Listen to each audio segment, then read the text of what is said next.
सौम्यभान गांभीर्यानं विचार करण्याच्याच विचारांना त्याची गरज आहे असं मी त्या ठिकाणी आवाज उल्लेख करतो. खरं म्हणजे सर, मी आजच सकाळी काही मित्रमंडळी आम्ही बसलो होतो, आम्ही चर्चा करत होतो. या देशातल्या सगळ्या पिढींना ह्या देशाचं फाउंडेशन, वैचारिक फाउंडेशन काय, ज्या फाउंडेशनच्या बरोबर पाया काय आहे, ज्या भरोशाला देश वेगळ्या वेगळ्या जातीपंथाचा देश एकत्र झाला आणि जगामध्ये तिसरी महाशक्ती वाल्याला हे जुळलं कुठं, याचं फाउंडेशन काय आहे हे सांगणं गरजेचं आहे. कुठेतरी आम्ही त्याच्यामध्ये कमी पडलो असं त्या ठिकाणी मी स्वतः मान्य करतो आणि आपल्याला पुन्हा असं करणं गरजेचं आहे. मी भगवानजी आपलं भाषण ऐकून आलो तर आपण सांगितलं की आम्ही 7 दिवसाचा हा आपण एक सप्ताह करायचा म्हणून केला पाहिजे. आणि त्याच्यामध्ये प्रामुख्यानं ज्यावेळेस ह्या देशाच्या संसदेमध्ये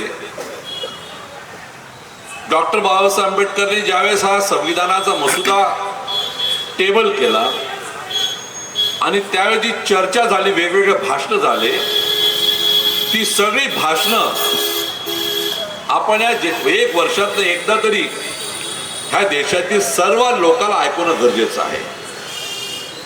त्या भाषणामध्ये ज्या ज्या लोकांनी जे जे विषय मांडले, कोणी कशी विषय मांडले समजणं गरजेचं आहे प्रत्येकाला. आणि मी तर नेहमी सांगण्याचा प्रयत्न करतो की संविधान आणि संविधानाचं महत्व हे सांभाळण्याचं आणि पावित्र्य जपण्याचं काम एका कुठल्या विशिष्ट विचारधारेचं नाही आहे, ह्या देशातील प्रत्येक नागरिकाचं आहे. कारण प्रत्येक नागरिकांना संविधानाचा उपयोग करून स्वतःच्या जीवनामध्ये अमूल्य बदल आणले त्या ठिकाणी. आणि विशेषतः बहुजन समाजाचं ओबीसीचं आहेच. आम्हा शेतकऱ्यांना समजा संविधानाचा फायदा मिळाला तर आम्ही आजही आमचे शेत वखरत राहिलो असतो आणि बंधन हाकलत राहिलो तर दुसरं आम्हाला शिक्षणाची व्यवस्था मिळाली नसती. दुर्भाग्यानं आम्ही त्या गोष्टीचं त्यावेळेस महत्व समजलं नाही. आणि आज ज्यांनी 50 वर्ष आपल्या ऑफिसवर तिरंगा फडकवला नाही, ज्यांनी 50 वर्ष आता तिरंगा पकडला नाही, ते लोक आज तिरंगाची परिभाषा आम्हाला सांगतात आहे. ते लोक आज आम्हाला तिरंगाची परिभाषा सांगतात आणि मुख्यत्याने ऐकतो सुद्धा आहे.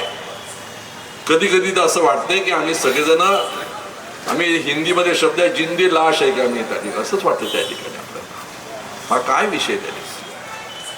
मी आज पार्लमेंटचं भाऊ, खरंच मी आपण म्हणत ते भाषण मी माझ्या खासदाराला सांगितलंय की पार्लमेंटच्या लायब्ररीमध्ये त्या भाषणाच्या क्लिपिंग्स मिळत असेल तर ते आपण बोलवून घ्या. मी लवकरच बोलवतो.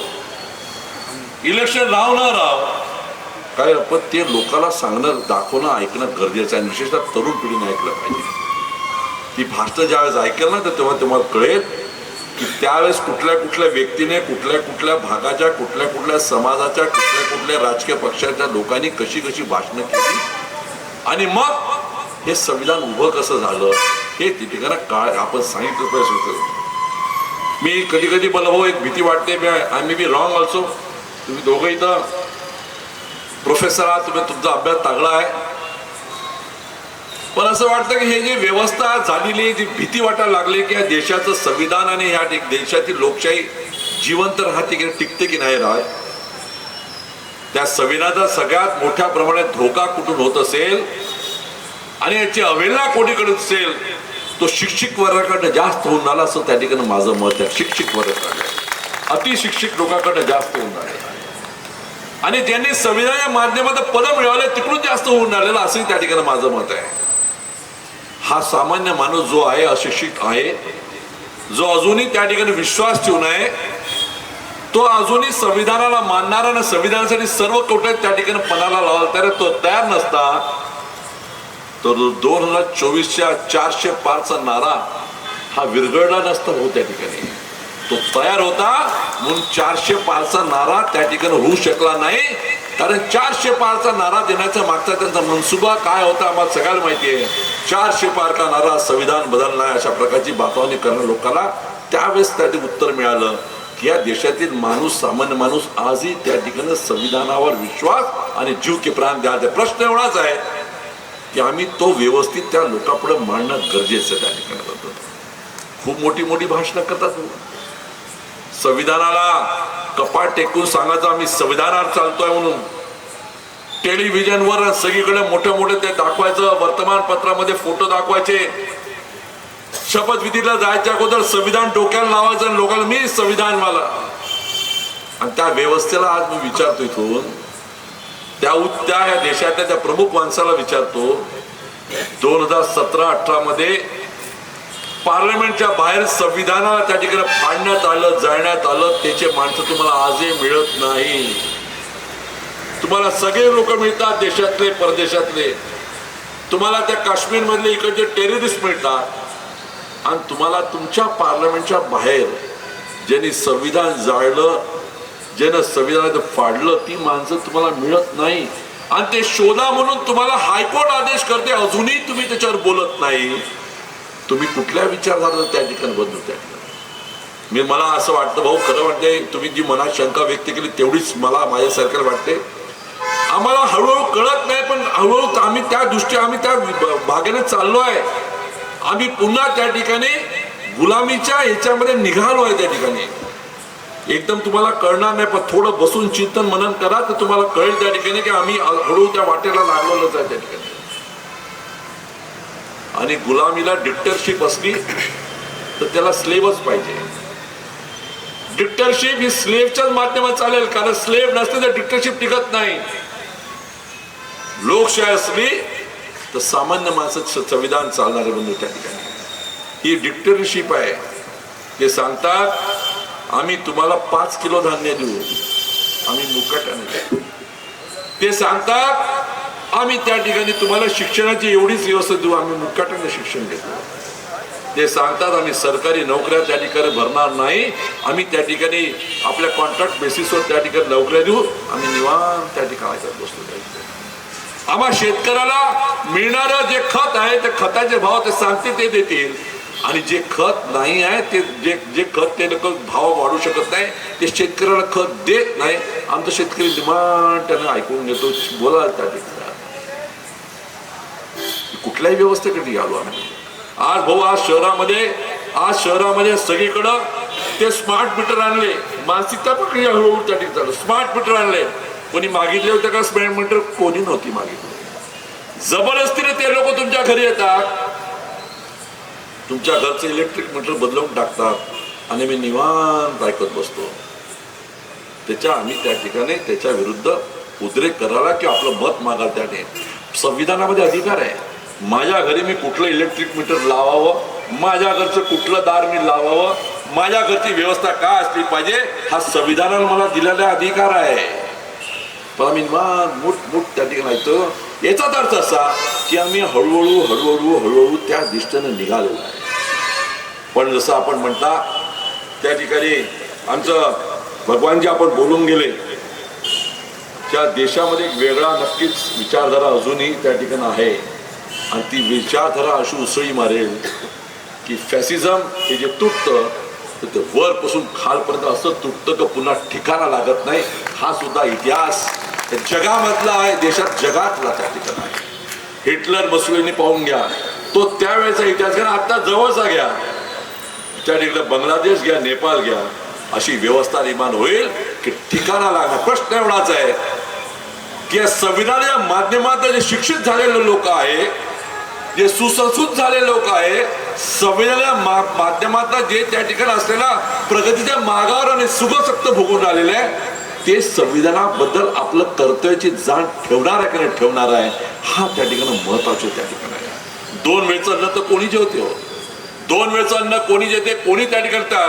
मला कधी कधी आश्चर्य वाटतं, आपण जे म्हटलं साहेब आपल्या भाषणामध्ये, हे संविधान लिहित असताना संविधान लिहिणाऱ्या व्यक्तीने, विश्वरत्न डॉक्टर बाबासाहेब आंबेडकरने ते संविधान लिहित असताना यातना, व्यक्तिगत यातना, कौटुंबिक यातना असतानाही माझ्या देशातल्या लोकांना होत्या यातनाला पुढं जाऊ लागणार नाही ही भूमिका आणि कटिबद्धता लिहून त्यांनी संविधान लिहून काढलं.